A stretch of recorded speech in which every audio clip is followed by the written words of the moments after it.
This one as my first D tier expansion, and the reason why is because this is the expansion that made me re-quit. I like trying to make researched and insightful videos on MMOs and RPGs on this channel. I also try to bring you news that I think you'll find interesting on new games coming out or developments in the gaming area that are somehow going to be applying to what you like and what you're going to be playing in the near future. And I try and do all this while not being as boring as a blank wall.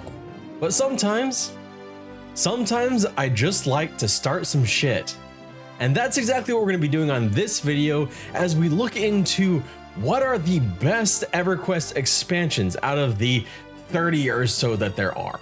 I'm sure that there will be no one that disagrees with anything that I have to say, especially not about Planes of Power. So I'm either going to piss everyone off with this or make a lot of people really happy because I'm going to have some interesting takes on some of these expansions. And a lot of it comes from experiencing them long after their prime. So you can go ahead and you feel free to argue with me down in the comment section below, because I'm really curious what you think about each expansion. Now this is going to kind of prove that I have just spent way too much time of my life playing EverQuest. I have spent just too much time. The fact that I can go through roughly 30 expansions and pretty much grade all of them and probably remember most of them. Oh, that's a lot to digest. Let's not digest that, and instead let's just do tier list stuff, because that's the fun thing. Anyway, let's get the ones that I have not played, because so I can't grade them. I'm not gonna try and force it here, and I did my best with the pictures here. It's surprisingly difficult. Like, props to everyone who just makes these for fun. I did this for this channel, and I wanted to not ever do it again, but I will link it down below. So if anyone wants to use this expansion list, they can do it this way. All right, Night of Shadows. That's the most recent one. I have not played it. This one is the other one, the other Reed Lucklin 2.0, or I guess it's technically like 2.0 and 3.0. I don't know. The way that they've kind of done expansions recently with EverQuest is bring back the ones that everyone liked. Did everyone like Lucklin? Probably Druids and Wizards didn't like Lucklin. That was a big change, and that was the 3D graphics, and a lot of people still hate those. So maybe people didn't like it. Is this Empires? No, I played that one enough to give it a grade. I just want to take off. Yeah, we're gonna go ahead and put these here. The Ring of Scale, Scars of Velius, or is this Torment of Velius? Not Scars of Velius. I played Scars of Velius. Please don't leave the video yet. The other Reed new one. Okay, I can't really see which these are. Son of a. Okay, I can't tell which one is which. I'm gonna have to look that shit up. A few moments later. Those are essentially the ones that I have not played. This one I have played, and I'm gonna put this one as my first D tier expansion. And the reason why is because this is the expansion that made me re-quit. So I had essentially come back to play the game. I was trying to get caught up, and that's when I realized that as I was playing, the only way to level was to do quests. EverQuest finally became its namesake, forcing you into a progression grind, doing quests. You couldn't do anything by yourself. You had to do it with groups. It was essentially making you do group quests to be able to play with your friends. And that, to me, that complete change of how to do things, no longer grinding where camps had already gone away, but now you had to do quests instead, and killing things was mostly meaningless if they didn't contribute to the quest. I was done. So for me, that is a D tier expansion. And that big caveat there, I did kind of end it. I didn't go too far into it, so maybe it got better, but that first taste of it, ugh. Empires of Knark was an interesting one. We're kind of going backwards here, and I think like after this we'll kind of speed up a little bit because I have some better ideas of some of the other ones. But Empires of Knark, it was fun. In a way, it brought back some of that nostalgia, but at the same time, and it had some new and cool things. I can't remember if it was Empires that brought in Synergy, but Synergy was a really cool idea. It made things more interesting. And so I'll put it in C tier, and that's with or without if Synergy was part of Empire's Canarch. I think it was though, but it was essentially it was difficult, but it was doable. It was still the heart of Everquest was still in it, and it let you revisit places that you had, like basically one of the best expansions ever made for Everquest. The nostalgia parts of it got to me, and it was a pretty fun expansion. The raids were pretty fun too, kind of difficult, but they were still pretty fun. This one, full disclosure, this is probably going to be the one that is the most controversial. It is the one that is going to piss off the most people, but it is also the one that kind of made this channel blow up. So Planes of Power is perhaps the biggest change for Everquest in its history of how it like kind of swerved into a new direction with how it handled leveling and things like that. It was also a very end game heavy expansion. It was a start of a trend like that, and I think it really frustrated a lot of people, taking away the importance of cities, taking away taking what Lucklin had already done with the Bazaar and with the Nexus Spires, and just putting all that shit on overdrive and making the game less big and more antisocial. But to me, because I grew up as such a huge fan of the Everquest lore, the deity lore specifically, being able to travel to the planes of the characters, the deity that I was so interested in, not just Plane of Hate and Plane of Fear, but more of, and Sky, sorry, Plane of Sky, but not just those, but all of them. Being able to see them was something like really truly incredible to experience. And I got to raid it in 2 different eras. First, when there was no raid tool and I was on 150 person, I'm not kidding, 150, maybe it was like 120, but over 100 people on a raid to kill Fennin Row. There were so many of us, I didn't really even see the things we were killing. And then I raided it with the raid tool and with instances and things like that. And it was much more condensed, and every raid was fun and the lore was interesting. And I'm putting it in A. I liked Planes of Power. It's, that's just what it comes down to. And thank you to everyone who watched my video saying, please play Everquest beyond Planes of Power, because that's kind of the first video on this channel that got any traction at all. Let's move on from the most controversial to perhaps the least controversial, and the ones that for a lot of people are going to be unanimously S tier, for myself included: Ruins of Canarch and Scars of Velius.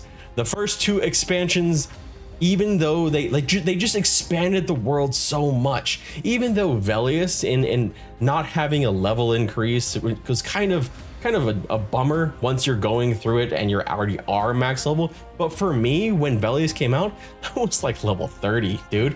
Like I was still like hustling my ass trying to level to max, and then all of a sudden it opened up all this new area for me to level in. Ice-clad Ocean will always be in my memory, and getting lost on the boat going to Iceclad, getting lost in the middle of that ocean, and you didn't have maps. I don't remember having maps anyway. You didn't know where the f you were. And so it was just kind of this crazy, wonderful experience, and everything was at such big scale. I think that's what I remember most about it, is like Kale Drakal or Kale Drakel, whatever you want to call it, and all the huge things that expanded out above you, and like that giant ice bridge with the dragon skull, and the fact that there were dragons everywhere, a druid port that would take you to die and get eaten by Woshi. There was so much going on in this expansion that was just fantastic. And then with Kunark, the one that came just before it, those zones themselves were freaking massive, and it could be annoying getting from one end to the other, but it was still like it really expanded the game and introduced so much interesting lore. I will always remember my time in the Over There, as well as my time in Lake of El Omen. Those zones are burned into my memory because they're just so like impactful when I was younger. And then, of course, like the craziness of Sebelis with AE farming and all the different loot they had, and how they kind of just expanded the game in so many ways. And it felt like with these 2 expansions, Everquest had finally kind of hit their stride with how to itemize. They kind of figured it out, because itemization, as much as I have enjoyed Classic EverQuest, itemization in Classic EverQuest is kind of crap. There are only a handful of items, but the way that the items are made, it felt a bit like a randomizer. And if you ever think that that's what I'm saying, if you think that what I'm saying is bullshit, all you gotta do is look at the stats that are on planar armor that is class specific. It felt like the stats were made at a time when they had different ideas for which attributes would do what, or they just wanted to kind of, you know, give some shit to players that would piss them off, like this. So the next one might be a bit controversial, because this is the one where you go to the moon, and it caused a pretty seismic shift in EverQuest by adding in the bazaar and adding in the travel to, you know, basically shrunk the world a little bit, so you didn't have to rely completely on druids and wizards to get around. Shadows of Lucklin is an interesting expansion, and I feel like it kind of straddled a line for me. It wasn't anywhere near as impactful as Plains of Power was for me, nor as much as the Scars of Velius and Ruins of Knark. So I'm putting it a solid B tier expansion, because it did bring a lot of cool things to it. And I do think having the bazaar was a good idea, especially when they started out with the bazaar. The way that you had to do it was like, it was this whole zone, and you went into the zone and you sat there and you had to keep your character online. There was no offline. There's none at all, which I think, given, you know, thinking now, I think offline trading is a good thing, but it was just one of those things you had to go and sit there, but you could still do it like you were setting up your own vendor. And I think that was a really cool thing to have. And the funny thing is, it was actually not like a new concept. Ultima Online had been doing that for years at that point. You just didn't have a centralized area where it was. Star Wars Galaxies had that with vendors in people's homes. It was just kind of an update and a big shift away from people that really enjoyed the whole bartering of going back and forth on prices with people, because now it wasn't really bartering as much as just trying to find the best deal on the bazaar at that time. Legacy of Yakisha it's just not a good expansion. It's not a terrible one. I'm putting it in C tier just because it's not bad. It's just kind of bland. There's not a whole lot to it. And it coming so soon after Plains of Power and Velius and Lucklin and everything, it felt a little bit anticlimactic. It was much smaller than those. And while we're at that, we're going to do that with Lost Dungeons of Norath as well. Let's go ahead and grab that one. Where is it? Where's Lost Dungeons? Is this it? This might be it. Lost Dungeons of Norath and Yakisha, I kind of meld together because they were both underwhelming expansions to me. They added things like instancing of dungeons is a big deal that happened with the Lost Dungeons of North, as well as making gear a little bit more accessible by just like rerunning things and having some choice over the gear. I kind of see that as like the precursor to later on when you get raid currencies and group currencies and things like that in other later expansions. It kind of started with Lost Dungeons of Norath, so it is a big deal, as well as augmentations and the trap spells that kind of became a thing and then kind of not a thing. The raids were actually pretty fun, but again, it was just kind of like a breather. It was like a maybe it's something that had to happen, but kind of like you're on this arc and of like, you know, like exponential growth, and then all of a sudden it was just kind of like doof. But then you got to Gates of Discord. Gates of Discord has to be graded in two different ways. And the way that I'm grading it is the way that I experienced it. The way that I experienced Gates of Discord is not the way a lot of older EverQuest players did. I wasn't really playing EverQuest at that time. I had kind of shifted over to EverQuest 2, and then I eventually shifted over to World of Warcraft. And so I didn't experience it as its live version, which was incredibly overtuned, broken, and really frustrated and angered so many people. I mean, hearing that it was originally tuned for level 70, but they kept the level cap at level 65, it pissed off a lot of people, and I can totally see why. The way that I experienced it was after years and years and years of them tuning it. So I experienced it as it is now, which is a very solid B expansion as far as I'm concerned. It is tough. It is still a very tough expansion, but it has some of the best raids, some of the scariest raids that you can be on. I mean, there's still a raid that I remember all the time where you had to balance down each individual thing that you were fighting. I can't remember like it was also like the start of like a bunch of different names that were very difficult to pronounce, but it was also a very interesting mechanic. They were introducing new things and raid trash that could just destroy your tank in 1 or 2 rounds. It was one of those expansions that really brought home how difficult EverQuest was. And I think in that way it was good. It just, when it launched, it was absolute crap, and it has hurt EverQuest legacy ever since. And then the next expansion, it got us Epic 2.0, so I can't really fault too much of it. It was a broad, wide expansion, and that's Omens of War. Omens of War, we're gonna again put in B tier. I feel like Omens of War is a very solid expansion with really unique and interesting character models, just like Gates of Discord. That's the one other thing with both these expansions, as well as all the ones prior to it. They all brought in new character models, new enemy models, new interesting ones, some that have been reused over and over again throughout the history of EverQuest. So I think that in these two, even though the lore was a bit weird, a bit strange, and they were both probably a little overtuned as far as difficulty wise goes, they're both pretty punishing expansions.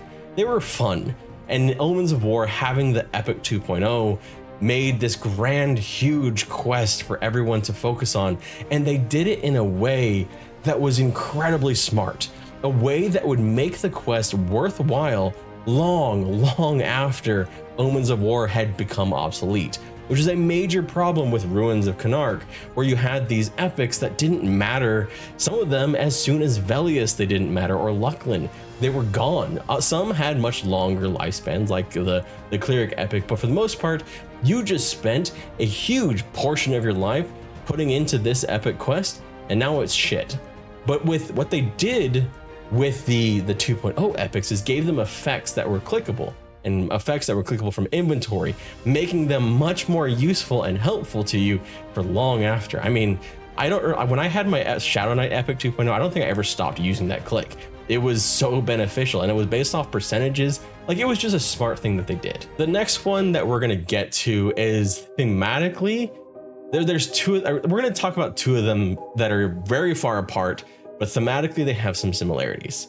We're gonna talk about Depths of Dark Hollow and House of Thule. I love spooky shit. That's my jam. I really freaking love Halloween. Like, I love decorating. I actually used to work at a haunted house. And for me, Depths of Dark Hollow, even though again it was another difficult expansion, the whole like theme of going into the basically what I would consider, if you're a fan of like Forgotten Realms, like the Underdark type theme, and going in and fighting vampires and shit. And honestly, the end raids in Depths of Dark Hollow are some of the most interesting and difficult raids that I have ever done. Not necessarily the last fight. I'm blanking on his name. Mayong Mistmore isn't that difficult per se. It's more the fights leading up to Mayong that like gave me a lot of like anxiety. I was always scared that I was going to be the one who messed up the raid. I really remember that very strongly and very keenly when playing Depths of Dark Hollow. And then House of Thule is very similar. It has a lot of that spooky feel. A lot of the zones are created, like they're very interesting zones, and they take you to different interesting things like the fall of Eridan, and it's a really interesting lore heavy one. And I really enjoyed the thematic use in that expansion, as well as just like I felt like it was tuned pretty well. I felt like you could do a lot in that expansion, and it just kind of worked out, I thought. So for both of those, they're gonna join Planes of Power in our A tier. Now we're gonna back up to one that happens after Depths of Dark Hollow, but before House of Thule, and one that I feel like it swung and it missed because it had a ton of interesting lore. It was tied to a previous expansion. It's all about Mayong Mistmore. It was great, interesting stuff, but they didn't add much. There's not a whole lot to do other than just raiding. And that's Prophecy of Ro. And after way too long searching, I realized that I think I missed Prophecy of Ro in here. So let's just pretend we're putting Look, I'm dragging and dropping it. It's gonna be right here. No, here. Here. It's in C. I'm gonna put it on my cursor, and it'll be there for a split second. It's no longer there anymore. So this next one is going to be a lot like Lost Dungeons of Norath, but it's a bit better in my opinion.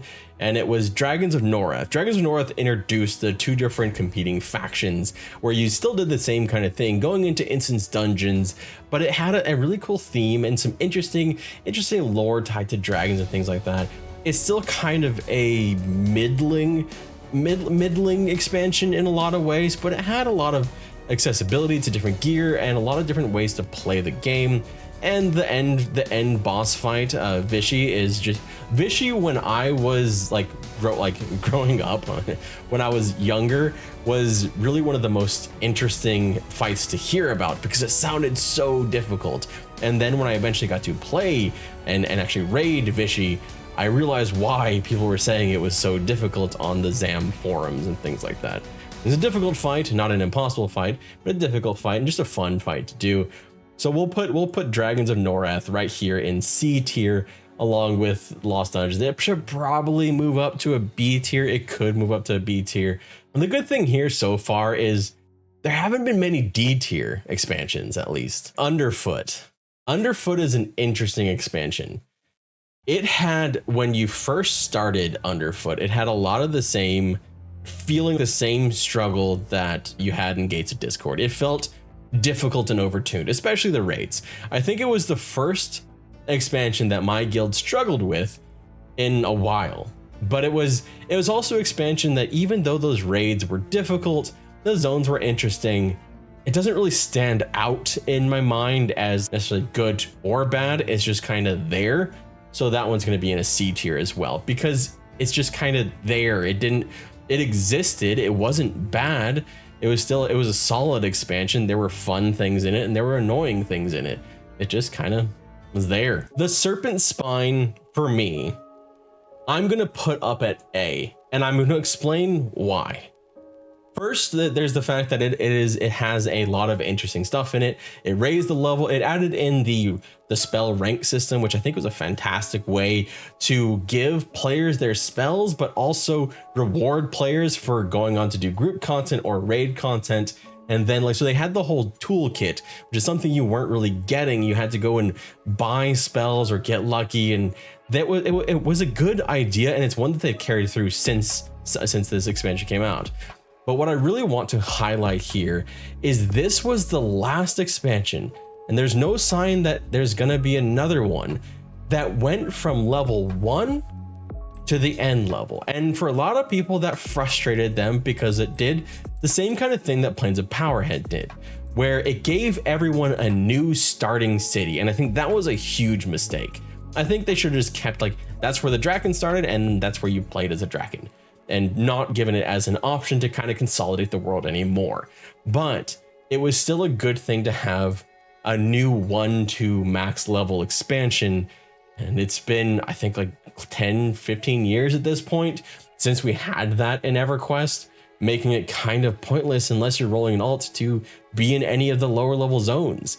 This one added in a new race, the last new race we got in Everquest, and you can tell the difference when you look at the class model that it was a newer one. It's a very solid expansion and one that I think is a little underrated for the zone quality as well. Secrets of Fadeware is another one that has a lot of good to it and a lot of just kind of meh about it, but I think it's good enough to go into B tier.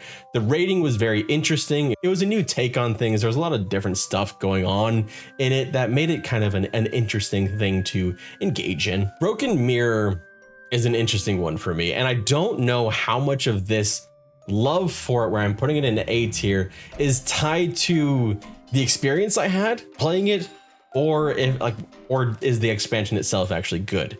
And so I think you may find that it's probably just my experience, because that was, I think, the last expansion that I can remember where I just had fun in EverQuest. I had so much fun raiding and grouping. Everything was tough. It was a difficult thing, and I was playing with my friends, and I really just enjoyed everything about that expansion. It was a lot of fun for me. I still remember trying to sneak around in the beginning, trying to get my quests completed so I could go on raids. Raids were interesting. There was a lot of DPS heavy raids. There was a lot of like mechanic heavy raids. It was just a fun expansion that I really enjoyed. But it was also like the last one I remember, like I loved this, like I loved playing with my friends in this expansion. So I think there's a whole lot of personal timing with that expansion. It may not actually be an A level expansion as much as it's just an A level expansion for me. The Darkened Sea is kind of mid for me. It's just, there's not a ton about it that I remember or like. I remember finding the zones kind of bland and uninteresting. They're just kind of, I don't really have much else to say about it. Call of the Forsaken had interesting zones. I believe it was Call of the Forsaken. Is it Call of the Forsaken, or was it Seeds of Destruction that introduced heroic adventures? I think it was Call of the Forsaken, and that was a huge game changer for how to level in EverQuest, kind of making a very short dungeon run for you to gain massive amounts of experience. And it was fun in a sense. They did eventually go away from that, I think a couple expansions later, but it was an interesting new take on the whole dungeon run, making it a bit more like a World of Warcraft dungeon, but like take the difficulty and danger of it and multiply it by 5, unless you're in a super powerful group. The Buried Sea is another one. Like, what is it? The Darkened Sea and Buried Sea were both kind of just there for me. There's no powerful memories of either of them. They brought some things into the game, but nothing that really comes home. That was fantastic to have. So they were just kind of blips on the journey of expansions for me. If you loved those two expansions and there's like certain things in them, let us know down in the comment section. What was it about those that you really enjoyed? Veil of Alaris. Shit, I did it again. Veil of Alaris is, damn it. I said that one time, and I got so many people in the comment section give me so much shit about how I pronounced it that it's become like a recurring thing that haunts me. But Veil of Alaris is one of those that it had some interesting things in it. The raids were interesting and fun, but fuck, I hated the whole lore part of it. I hated all that shit about it. I really didn't enjoy it. It was just, for me, basically, if you would have changed the whole like palette of the thing, I would probably have liked the expansion. But it felt like it was like more like alien stuff, and it was just like, it was such a divergent for me that I was just like, it was just personally not for me. Like the mechanics of the expansion were solid, but I hated the theme of the expansion, if that makes sense. Maybe that shouldn't be in D. I'm kind of regretting it. You know what? It's not D. I'll put it in C, but it's at the end of C. Maybe I'm just being a little too kind at this point. Maybe I should have added another tier below D, because I'm sitting there thinking like, okay, well, D was just shit. Like, I hated that expansion. I didn't hate Veil of Alaris. It was just, I didn't like it. So it'll be D. It's D. It's D, but it's ahead of the Bellius expansion, not the later Bellius expansion. Oh God, how do I do Seeds of Destruction? How do I do the expansion that added in Mercenaries? The one that has a really, perhaps one of the most interesting lore stories of any of the expansions, and has one of the coolest zones to go into for a raid that EverQuest has ever made. Like, how do I grade this one? Because I know that Mercenaries are perhaps one of the biggest changes to EverQuest that really pissed off a lot of people, but they're also, for a game that was losing its population, helpful in a lot of ways. And they're going to be coming, and Seeds of Destruction is going to be launching on Mischief and Thornblade soon. It should be interesting to see how that impacts those servers. I'm going to put it in B tier. It's a B tier for me, Seeds of Destruction, just because the expansion itself was great as far as I'm concerned. The lore, the story, the raids were a lot of fun, with a lot of interesting stuff going on that you had to learn how to do. That part was really cool. And so I had to do that. And God, speaking of really cool raids, I kind of want to move Lars. No, we're keeping it in D. We're keeping that shit in D. Reign of Fear is our last one that we're going to grade. Reign of Fear, I think, is a solid B tier expansion, largely because of lore and story and making it an interesting and intriguing expansion. The zones, a lot of the zones were really beautiful.